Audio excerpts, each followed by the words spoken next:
Salam abituriyyentlər, bu videonun abituriyyentlər üçün Fiskalın 2. icazı blok kriterlərində dəstək videosu olaraq çəkirəm. Bu videoda Fiskalın 2. icazı blok kriterlərində qarşınıza çıxa biləcək 3 vacib sual tipinə baxacağız. Suala bir avtomatik bir şəkildə izah edəcəm ki, suala daha rahat və daha ətraflı bir şəkildə başa düşə biləsiniz.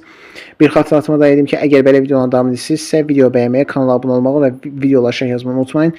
Bunu etməklə mənə çox böyük bir dəstək olmuş olarsınız. Hər bizi çox sevirəm. O zaman vaxt itirmədən başlayaq. Demək ki, bir sualımıza başlayalım. Biz kuposu məhlul olan 2 elektronik vananın elektrod arasında gərginliklər U1 bərabər U və U2 bərabər 2-dir. Eyni qədər enerji sərf olunduğu birinci vanada 0.8 kiloqram misalisi, ikinci vanada neçə kiloqram misalilər. İlk öncə gəlin elektroniklər üçün kütlə düsturunu yazaq. Deməli, N bərabərdir KQ. İndi bizim enerji düsturumuz var. A bərabərdir Q. Mən buradan Q-nu tapmış olsam, deməli Q bərabər nəyə? Q bərabərdir A bölünsün, yəni A-nı bölünməyə U-ya. A bölünsün O. İndi mən Q bərabərdir A bölünsün U faydasını burada gəlib yerinə yazım. Olur nə? Deməli, K vurulsun A bölünsün nə U-ya. İndi mən bilirəm ki, əgər burada eyni material söhbət gedirsə, yəni qısaca burada misal söhbət gedirsə, K burada sabitdir, yəni K bərabərdir konstant. Bunu buradan bilirik. K bərabərdir konstant.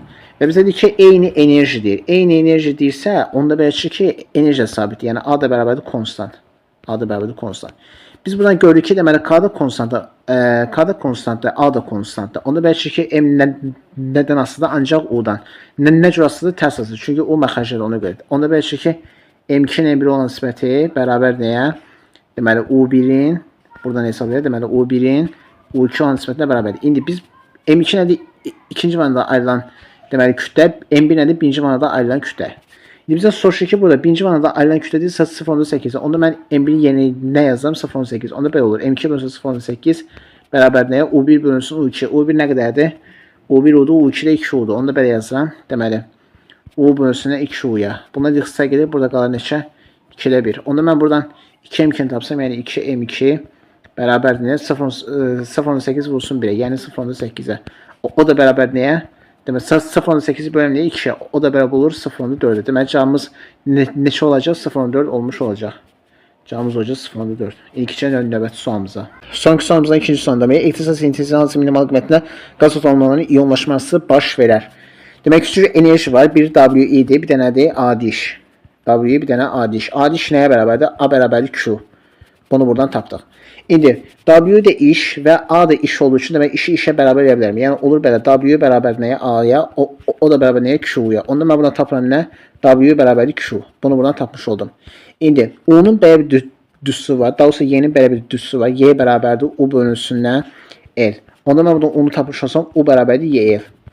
Onda mən O bərabərdir Y düssünü burada gəlib yeni yazsam. Olur nə? Deməli, Q vurulsun, Y vurulsun L. Və mən də buradan intensivliyi tapsam, Y bərabərdir. Mən buradan intensivliyi tapmış olsam, deməli, Y bərabərdir. Deməli, WI bölünsün neçə? WI bölünsün, deməli, QL. QL. İndi mən buradan W-yə baxıram. W bizə nə qədərdir? Baxaq. Deməli, iyonlaşma enerjisi bizə verir neçə? 2.4 vuraq, 10-19. Yeni yazım, 2.4 vuraq. Deməli, 2.4 vurulsun 10-19 bölək. Q nə qədərdir? Burada bizə elementar yükləsən vermədi. 1.6 və 10-19. Aha, bunu da buraya yazaq. Deməli, 1.6 və 10-19 vurulsun nə? O birisi nə qədərdir? Ona da bir dənə baxaq. 0.5 mikrometr. Mikroda 10-6-dır. Olur neçə? Deməli, 0.5 vuraq. Deməli, 10-6. Bunu da buraya yazırıq. İndi burada 10-19-a buna ixtisara getdi. 2.4, 1.16. Bundan gedir 0.8'e. Burada qalır 2, burada qalır 3. İndi 2-ni 0.5'ə vuranda bu bizə verir 1. Bunlar da gedir. Qalır burada neçə? Deməli 3 bölək, 3 bölək. Burada sadəcə bir dənə 3 qalır. Burada da sadəcə bir dənə 10-6 qalır. Deməli 3 bölək 10-6. 10-6-da qalxıb yuxarı olur nə? 3 vuraq 10-6. Deməli cavabımız neçə olacaq? 3 vuraq 10-6 və yaxud da ki, hələ 3 vuraq 10-6. 3 vuraq 10-6 nə? Buna bir dənə yazaq. 3.6 volt bölünsün metr. Deməli, cavabımız olacaq neçə? 3.6 volt bölünsün metr. Yəni, cavabımız olacaq burada A variantı. İndi keçək növbəti sualımıza. Son sualımızdan 3-cü sualında dövrəyə qoşulmuş elektrod müqavimətini direkt hesablayın. Bunu hesablamaq üçün nə edilir? İlk öncə bizə ümumi gərginlik və ümumi cərəyanı bizə verilib. Onda mən buradan R ümumi tapılarım. R ümumi bərabər nəyə? U bölünsün I-yə. O da bərabərdir. U nə qədərdir? 220 bölünsün I nə qədərdir? 5. Buradan alınır neçə? 44. Bunu buradan tapdım.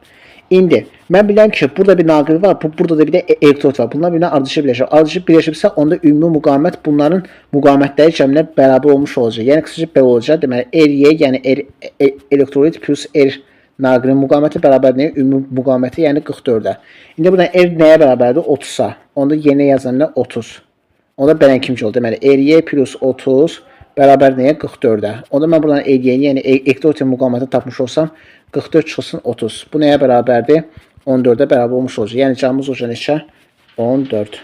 Belki bu videoda fizikal inkişaf blok ünitələrində qarşınıza çıxa biləcək 3 vacib sual tipinə baxdınız. Suallar bir avtomatik bir şəkildə izah edin ki, suala daha rahat və daha ətraflı bir şəkildə başa düşə bilərsiniz.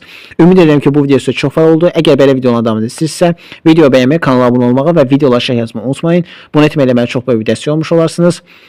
Hər birinizi çox sevirəm. Növbəti videolarda görüşənədək sağ olun, salamatçılıqla qalın.